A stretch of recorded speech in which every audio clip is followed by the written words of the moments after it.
Good afternoon, everyone. It is 12:55 Pacific time. About 5 minutes till we get started. Just a couple of housekeeping reminders. We will begin at the top of the hour. To open your chat window, click on the bottom toolbar at the lower end of your screen, and the chat icon will launch that chat. Make sure your chat is set to everyone. We encourage you at this time to say hello and chat with other participants while we're waiting to begin. As a quick announcement, as indicated in the registration for the gathering, by attending the Zoom webinar, you acknowledge that this session will be recorded and may be used for future UAGC presentations. Welcome. Grab a cup of tea, water, or your beverage of choice, and our story will begin soon.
Before we begin, as indicated in the registration for this gathering, by attending the Zoom webinar, you acknowledge that this session will be recorded and may be used for future UAGC presentations. Welcome. Next slide, please. We know you have many choices when selecting your professional development activities, and there are some amazing opportunities here at the University of Arizona Global Campus and beyond.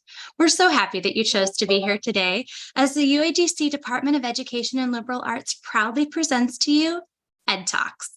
I'm Dr. Jessie Upshaw, and I am honored to lead the Professional Development Committee of the Department of Education and Liberal Arts here in the UAGC College of Arts and Sciences. I'll be your host this afternoon. For those of you that are new to Ed Talks, this is not your traditional professional development webinar. Ed Talks are fashioned after TED Talks, the ever popular way of sharing concepts through personal storytelling. Today is our fourth session of our 9th annual Ed Talks series entitled Sowing Seeds. The 2023 series is inspired by the work of UA Educator, or Sower and Seed. Each session examines principles through this lens to develop the mindset aimed at maximizing potential and promoting growth and achievement for learners in the online higher education environment. Dr. Ashante Aller is here with us today with her story to explore and extend our journey of sowing seeds, reminding us that seedlings are trying to grow as our students are trying to achieve their goals. As you listen to Ashante's story, you might listen for your call to action, to share your practices that promote growth and support potential in your classroom and with your interactions with students and colleagues. Or perhaps you'll find a new practice that her story or our discussion sparks for you. Ashante, will you come on camera and say hello as I introduce you? I would like to take a moment to formally introduce you to Dr. Ashante Aller. Ashante is a lifelong learner and educator that has taught all ages, including pre-K through adults, in both face-to-face and online formats. She has spent many summers as a mentor and faculty member for high school students in the Health Sciences and Technology Academy, which is a mentoring program that helps underrepresented high school students enter and succeed in STEM-based undergraduate and graduate degree programs. Her accolades include being a W.E.B. Du Bois Fellow, and a recipient of various academic scholarships and awards, in addition to having degrees in physical education, secondary education, public health, and Spanish. Dr. Aller believes that in the education field, we have many opportunities to contribute to our students' dimensions of wellness, not just in the intellectual realm. She encourages her students to continue to evolve after their time together and to be leaders in their respective fields. Ashante resides in West Virginia with her husband, 3 sons, 2 dogs, and a plethora of plants. Thank you so much for being here today, Dr. Aller. Ashante, I'm now going to ask that we remove our videos so we can get started after a few brief announcements. As a reminder, Ed Talks are fashioned after TED Talks, the ever popular way of sharing personal stories for only 18 minutes of monologue. We do this because we want to hear your stories, and we can best do that by sharing our stories. Our goal here is not necessarily to teach you anything new, as you are already an expert in your field. Our goal is to perhaps motivate you to try something new in your approach to helping your students succeed. Our storytelling approach is geared to not take a lot of your time, but rather to simply set the stage for an interactive conversation, and perhaps encourage you to encourage your students in some new way. As I mentioned at the beginning of our time today, our 2023 Ed Talk series, Reflection and Extension, is inspired by the principles and work of Dr. Newton Miller II and his book, Why Some Seeds Don't Grow. At the end of our Ed Talk today, we look forward to hearing your story of what you are doing or will do in your classroom or educational setting.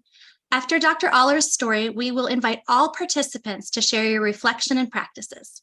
So with that said, audience members, if you could please hold your comments and chat to the end as we listen to Ashante's story.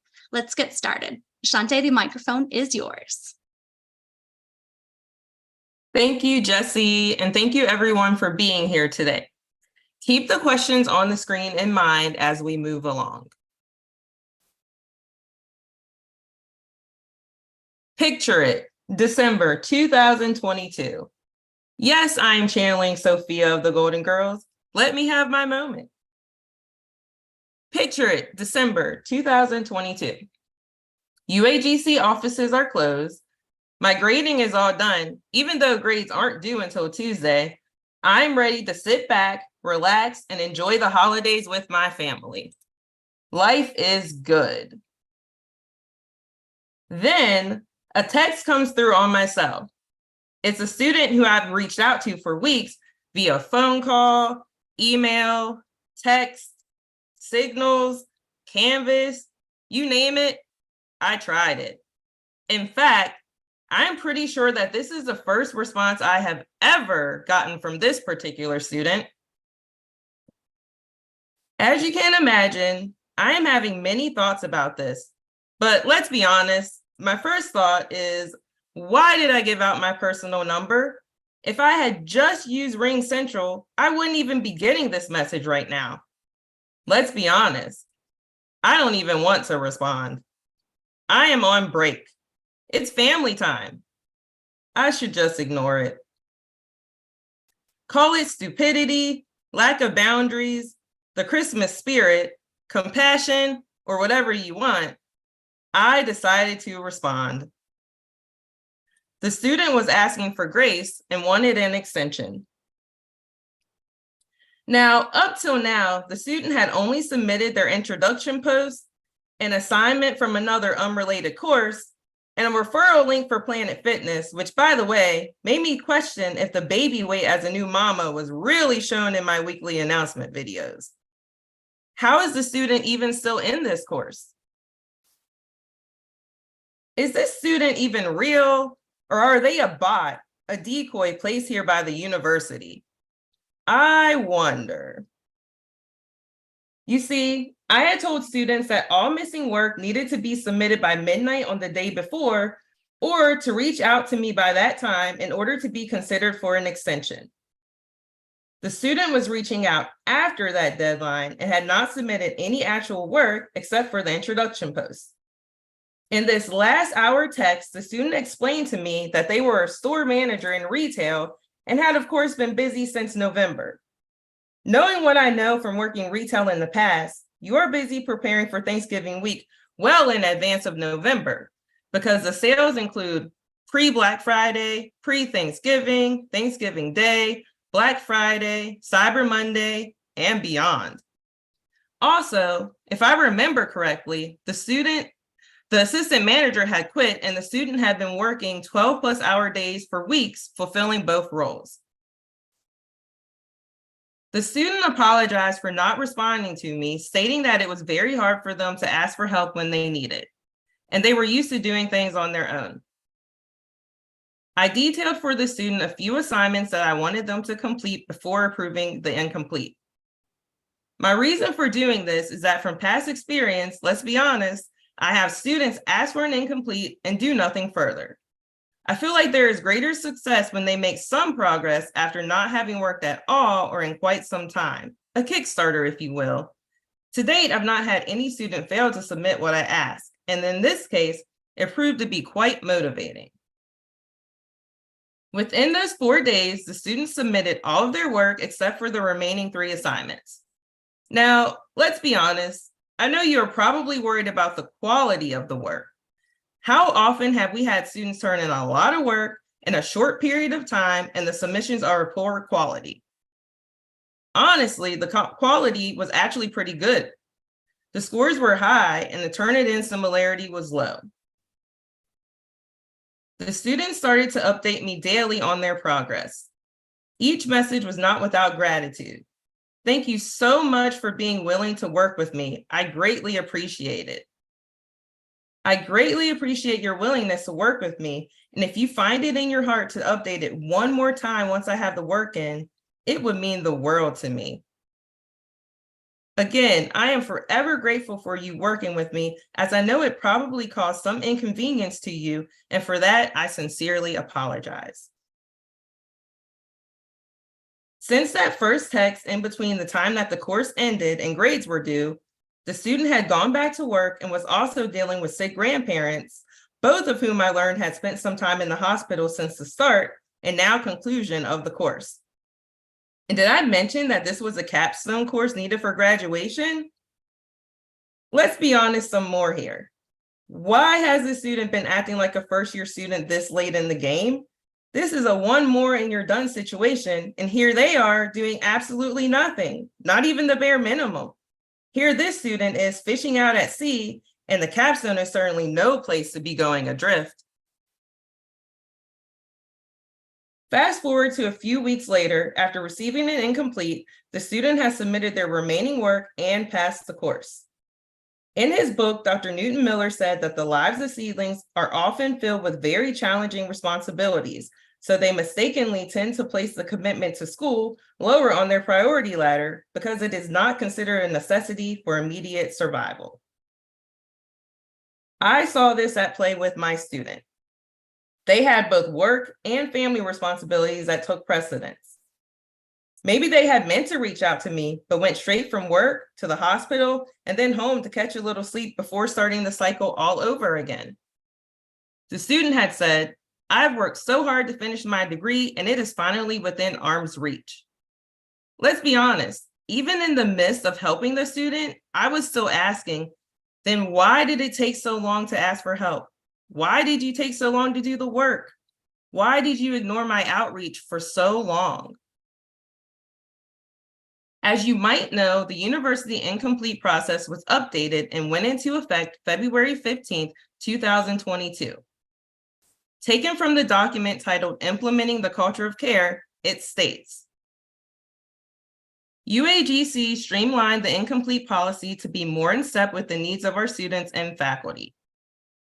If a student needs more than the time left in the current term to complete their assignments, you can work with them to arrange an incomplete grade.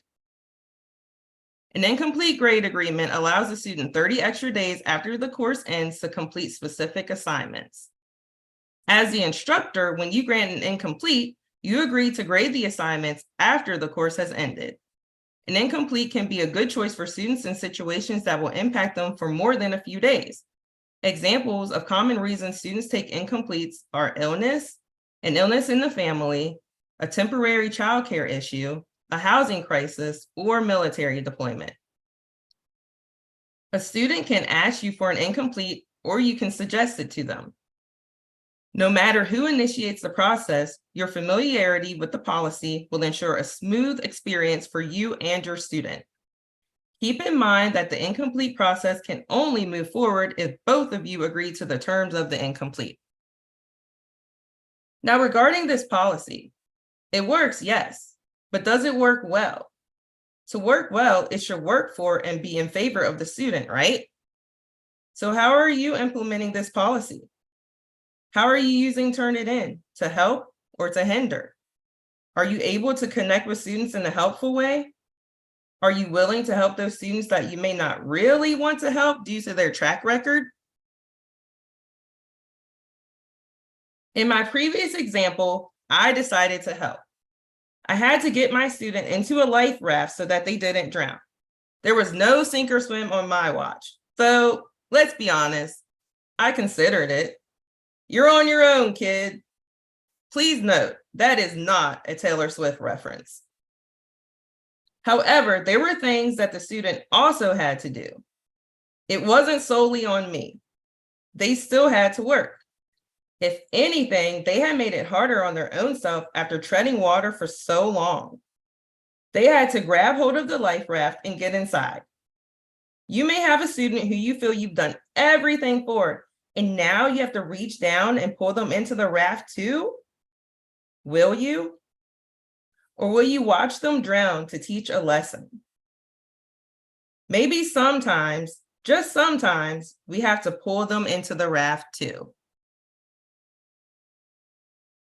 In the book, Dr. Miller mentioned being careful not to conclude that our students are seeds that do not want to grow. Let's be honest, I had absolutely come to that conclusion and had already entered zeros and a final grade of F. That was before I was able to see the full picture. That was before I realized that my student was caught up in the weeds of life. Sure, I had the option to be yet another weed in the student's growth and deprive the student of what they needed in order to flourish. I could have deprived the seedling of the resources necessary to thrive, which in this case was honestly just a little more time. In the focus groups that Dr. Newton-Miller conducted, care is a constant theme that was identified. In these selected quotes, here are some questions to consider for each to reflect upon how care is demonstrated to your students. They give you a second chance. If a student misses the mark, do you give them a chance to redo the assignment or portion of it so that the concept can be grasped and the work submitted as intended? Or is it more of a you get what you get and you don't throw a fit situation? We wish there were flexible hours. How flexible or strict are you with the deadlines? What benefit is there to giving students a little extra time? Have there been adverse effects for doing so? Was there ever a situation where you needed more time to complete a task? Would you rather your students submit something just to meet a deadline or grant them a few extra days to submit something with greater quality and substance? The teachers understand our problems. They have seen it all before and know how to help us. Have you ever been in the student's shoes? What did someone do to help you? What do you wish someone had done to help you? They care.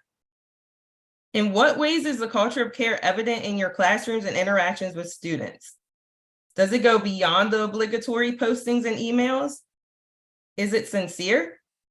Is it more than just checking a box? Educators care about the life issues students face outside of the schoolhouse walls. What can you do on your end that is within your control while students deal with life outside of their academics? Are there resources you can direct them to? What is a way to relate to them and demonstrate that you care? A call? A text? An email? They reward our accomplishments and help us feel proud and positive about ourselves. How do you reward your students and foster pride? Do you post weekly shout outs, send encouraging texts, post motivational quotes? And finally, educators care about the academic progress of their students. What does this look like to you?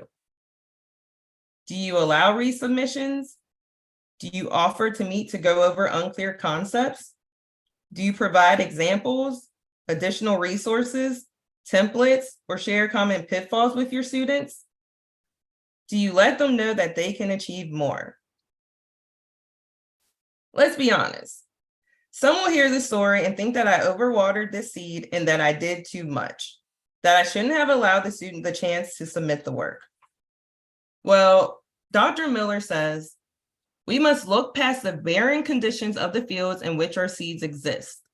Additionally, those extra efforts are good investments that will yield a great return. We must believe the seeds are trying to grow. We must listen to our seeds and hear their requests because, believe it or not, the seeds are trying to grow. Let's be honest.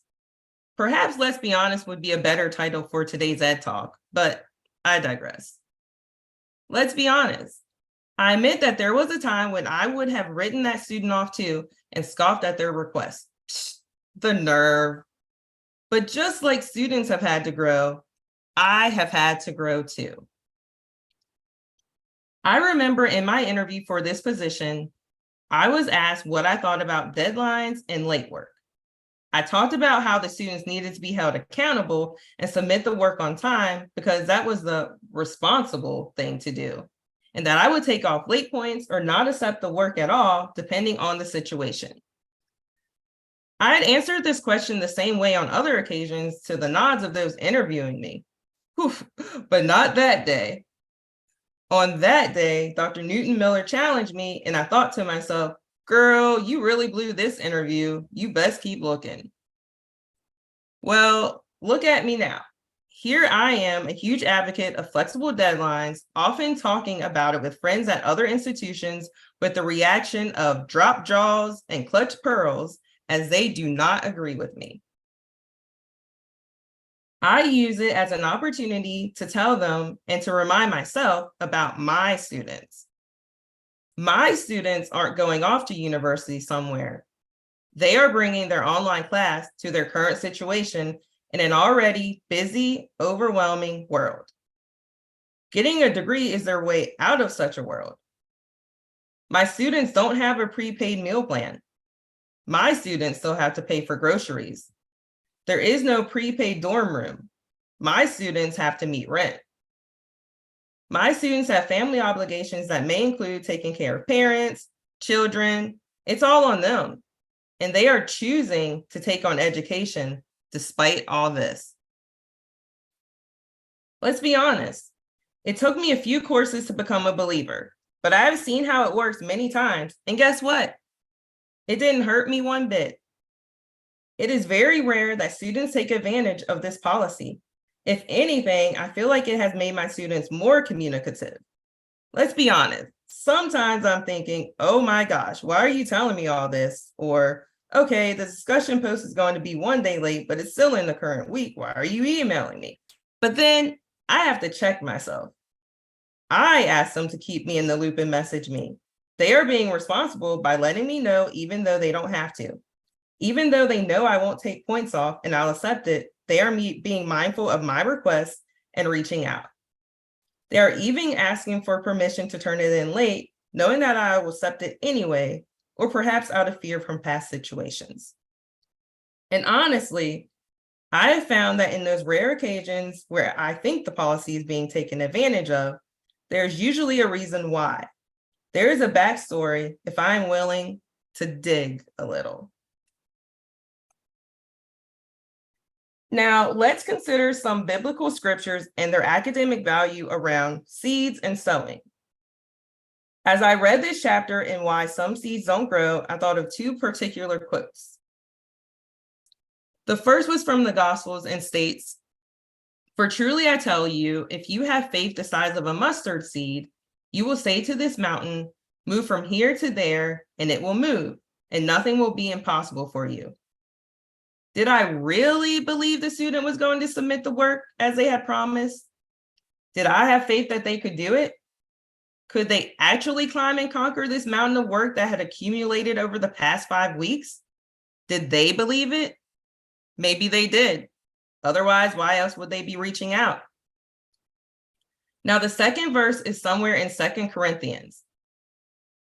It says, "Remember this, whoever sows sparingly will also reap sparingly, and whoever sows generously will also reap generously." This made me think of myself as a seed that was trying to grow. In my last ed talk, I talked about how hard I had worked on assignments and fell short, but had faculty who sowed belief and encouragement within me and taught me new things, which resulted in great growth and an even greater harvest in my life, even today. Now that it was my turn, would I turn around, do the same, and scatter and spread this knowledge to my student? Or would I keep it to myself, resulting in a meager harvest? To quote the book again, "Our seeds are crying out to us, pleading for us to give them the things we already know they need." So what do they need? Is it extra time? A chance to resubmit? Is it a referral to Grammarly? A Zoom to go over a concept? A text to check in? Dr. Newton Miller gave us a call to action. What approaches, thought processes, attitudes, and foundations can you adopt to better nurture the seeds you are growing to increase the probability for them to produce more plenteous harvests? So, thinking about this as it relates to the culture of care, let's be honest one more time. Looking back at the story I told today, when did I notice that the student was drowning? I'd say week 1. What approaches were used to address this? Reached out in various ways, looped in the advisor. My thoughts and attitudes? Well, I say I probably truly gave up around week 3 after no response and no progress. In my mind, the student didn't care. It was a capstone. I shouldn't have to find stragglers, right? The course was over on Tuesday. It was Saturday. This was past extra innings. What would you have done in my situation? What have you done? How many times do we hear from a student in week 1, never to hear from them again? Are we required or obligated to do anything extra? We sent a signals message and alerted the advisor, maybe sent a text or called. What else is there to do? They're not responding or doing anything. Shouldn't we devote our time and attention to the students who actually are responding and doing their work? Let's be honest, folks. Are we going through the motions when it comes to the culture of care, checking off boxes because it's another thing to do? Or are we using it as an additional tool to nurture these seeds who are here trying to grow, trying to get a degree, trying to provide better for their families, trying to improve their futures, and trying to leave a lasting legacy? Maybe, just maybe, a culture of care is just the fertilizer we need to harvest optimal student growth. Back to you, Jesse.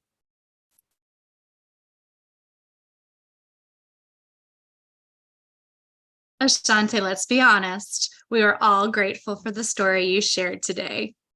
I've been on both sides of that situation, so bringing it forward for true reflection on empathy and the culture of care in our classrooms is really important. For those of you here today, we're going to open up the chat lines for you to consider your takeaways from today's story. So let's frame our discussion. What are you currently doing in your practice to support student success? And what are you inspired to do next? Through the lens of sowing seeds, our series this year aligns to 2 critical goals from the University of Arizona Global Campus. Retain students, especially during their first year of enrollment, but all the way through the capstone. Support completion of programs and educational goals driven by student-based timelines. I'm going to read the questions on the screen, depending on how you're accessing today's session, for us to consider here as we reflect on our own practice, looking through that lens of sowing seeds and supporting student success. When is enough enough? And what ways do you believe that all your students are trying to grow? Have you considered that perhaps you might also grow, or you must also grow? Please start sharing your impression, your ideas, and perhaps your new approach in the chat. Please be sure that your chat is set to everyone. And we would also love to hear from you.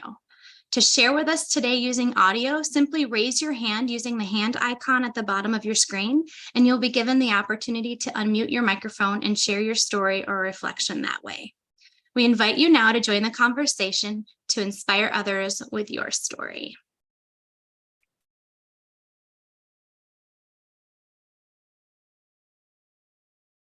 Ashante, Nicholas sharing in the chat, always providing more time when requested, but sometimes wondering if they're too lenient. And I think that that is definitely something, that we have to pause and consider is, when is enough enough? Your first question here. And I've been thinking about that since I saw it.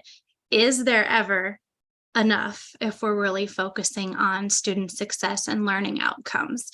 Are we using those teachable moments? Yeah, and I also sometimes have had that thought, but then when I had this happen, it kind of changed my perspective. Just because I was already feeling like the student was done, they weren't going to do anything, and then they reached out and then they started working really hard and they just needed that extra time because of their situation. And so I don't regret my decision. And now I just kind of give every student the benefit of the doubt. Michelle shares in the chat that one of the things she's changed as the culture of care is evolving is communicating earlier and more with those that she feels needs it. And in your story, you shared that, yes, early works, and sometimes sometimes it comes at the end that you reach through, and sometimes you can get that approach in the beginning. Thank you for sharing that, Michelle.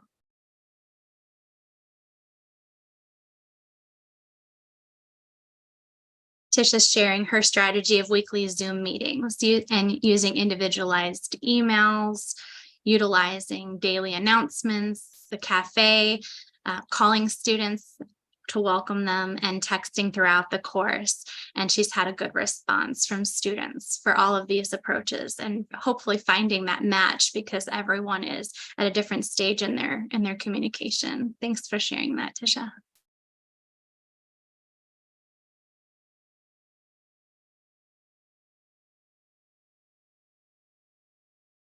Jerry's sharing his insight, offering that completing assignments does not necessarily indicate growth or a desire to grow.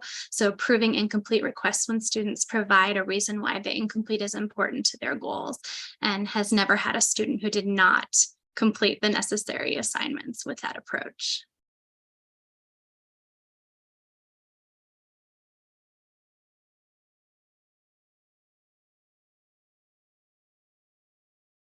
So many great comments here. They're sliding down on me. Debbie Carpenter shares in the chat, typically accepted a request for an incomplete when a student has reached out, but haven't been the one to proactively offer an incomplete, and perhaps students may not know what their options are. She mentions the responsibility to provide a path for students if they're scared to reach out. And that's a really great point, Debbie. Some students may not realize that you would provide that incomplete if they asked, especially at the end there, as in Ashante's story. And I've had that like a lot recently. I've had to let them know that option, because I have students, they're very motivated to finish, but they tell me their situation, and I, have to tell them it's okay if you need this extra 30 days. Like, you're in the hospital or someone's sick, like you have this available, just go ahead and use it. Because like those are students I don't worry about as far as like coming back and doing the work, because they are so adamant that they have to do it in that moment. So I've had that a lot recently, where I suggest it to them, even if they don't necessarily want it. And in almost every instance, they come back and say, I think I will take that incomplete. And when I'm in that situation too, I usually encourage them to reach out to their advisor and find out, to get a second opinion of what they think is best for them. If they're not sure if they want their incomplete, I like to proactively say, well, this is an option. We can pursue it, and just see how that will affect you academically. Just double check with your advisor as well. Jackie, I see you on. I would love to hear your thoughts. Thank you, Asante. I appreciate your story and sharing with us today. Kind of what I'm going to share, I've probably shared before in bits and pieces, but as I listened to Asante and talk about this, the thought that resonated with me is you never know who's going to read those emails that we're communicating, that we're reaching out. Well, that's kind of silly. You never know. We exactly know who's going to see it. The student, the receiver of that's what it's for. I had a situation where a student needed my help. This has been years ago, and I helped the student. I did the best I could with the student. The student eventually fell off the radar, didn't respond back to me. And I thought, well, my hands are tied because of the policy that we, had in place with the institution at the time, and blah, blah, blah. And so I just did what faculty members do, and I finished out the course. And that was in December of a year. And in February, I got an email from that student. But it wasn't the student. It was his wife. My student had passed away. So now I have other people reading my emails, my communication. And I'm so thankful that she was appreciative of everything she had read. So we never know who's going to be reading what we're saying. Thanks. Thank you, Jackie. A very strong reminder of all the supports around our students as well. And we don't know what's happening on the other side of the other screen. Roseanne shares in the chat, an example of how a student felt about all the steps of doing work. And I'm going to quote here since she did. They're using multiple apps like Canvas, then get labs, then get dumped in a breakout room full of people that are just working through the work without saying a word. So I'm playing catch up to try and make sense of things while trying to work through a mess that doesn't make sense. Kind of a big deal, even though it's a simple solution, but I don't know the solution. I just need help making this all makes sense to do the work. I don't even know how to locate an assignment because everything is everywhere. If I was in a simple VR box, I could easily knock the work out, but it's not making sense. And that's just an example of seedlings trying to grow and trying to do their best, and different ways to approach supporting those seeds. Thanks for sharing that scenario, Roseanne.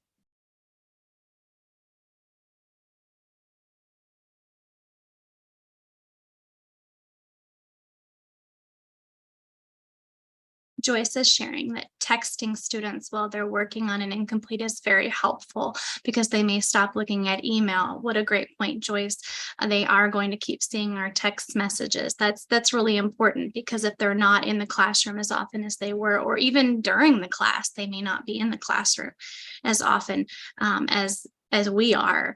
So providing that additional reach out that is right in front of them is a really great reminder. And I think you really hit on something important when you are granting incompletes, continuing to follow up, not just waiting for the 30 days and then entering a grade change. The opportunity is still there. And if you are on to another course and you're part-time, you can always reach out to your program lead to support in that, or to your faculty support. You know, we're a team here too. Jackie, a lot of reactions to your story there as well. I just looked up at my clock. Time sure does fly. We could probably keep talking about our examples for hours and hours, but all good things must come to an end. Before we let you go for the summer, though, I would love to have you stay on for just a minute more for a few reminders. Watch the chat box. I'm posting in there now a link to access your certificates of attendance. You can also watch the recordings for this and all of our Ed Talk series there, as well as a link to Dr. Miller's book. If you don't have a copy, you might be interested in picking up a copy of that. We do want to acknowledge the work of Dr. Newton Miller for this inspiring series. Next slide, please. As a reminder, we are taking off the month of July for those who are taking summertime off. So please do mark your calendars for the second Thursday of most months, but we'll see you again in August. If you'll go to the next slide, please. At the same time, the same place, as we can continue our discussion on this series. Please come back and see us August 10th as Dr. Ellen Beatty shares with us her story. We want to thank you again for joining us today, and a huge thank you to Dr. Ashante Aller for sharing with us her story to inspire our next steps in supporting our students and each other. On behalf of Assistant Dean Dr. Denise Maxwell and UAGC's College of Arts and Sciences Department of Education and Liberal Arts, we wish you a safe, healthy, and impactful summer, and we'll see you in August. Thank you, everyone.